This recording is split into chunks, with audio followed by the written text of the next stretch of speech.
Hello everybody, what is going on? I hope you're all doing well and welcome to another tutorial video. In this video, I'll be explaining to you guys how you can change your payment information on Hulu. So let's get right into it.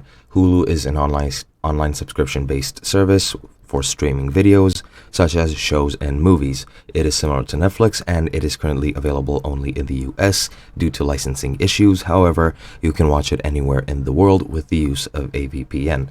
Now, as I said, it is a subscription-based service and you will need to provide payment information of how you would like to pay for that subscription, be it adding a credit card or whatever from which funds will be retracted.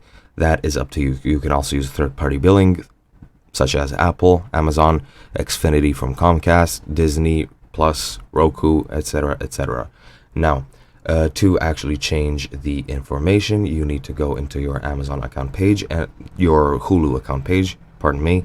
Of course, you need to have a subscription and you need to be logged in.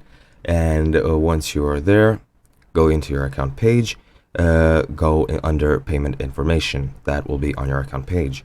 Once you select that, you need to select update payment next to your payment method, and then you need to add your preferred payment method, be it either a credit card, PayPal, whatever. Just select which sort of method you would like, and then you need to click save changes. If you're entering your credit card, you will be taken to either another window or you'll be given a pop-up to or I think actually it's directly on Hulu. You will need to enter your information, and then from there on, once you enter it, everything will be set. And yeah, that's been it. I hope you guys enjoyed. I'll be seeing you guys next time.